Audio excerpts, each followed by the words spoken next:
Tim from Your 6 Tech. Today in this video, I'm going to show you how to transfer your WhatsApp messages from your iPhone on over to your Android phone using just the link device option. And this is easy to do just on our iPhone now.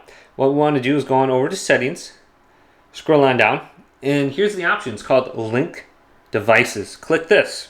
So once we're on the screen, let's go over to our Android phone and delete the app, re-download it, and bring it to this screen where it says enter your phone number.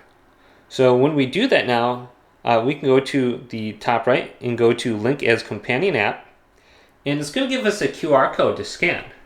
Now on our iPhone, go to link device, and then you have to open it up with your Face ID so we can accept the permission.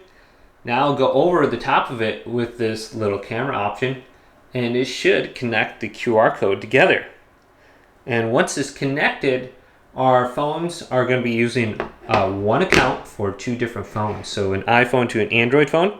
And our chats are going to be on here too. So if you go to calls, communities, chats, you're going to have the same contacts and everything.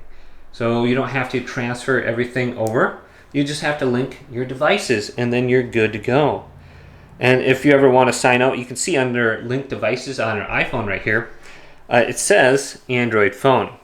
So we can just tap that and we could log it out. And then we're able to connect more devices. If we want to go to our computer, we can connect it to our computer, iPad, or many more phones. So very easy to do. Hopefully this video did indeed help you out. If it did, leave a big thumbs up and subscribe my channel down below for more tech out videos coming up next on Your 6 Tech.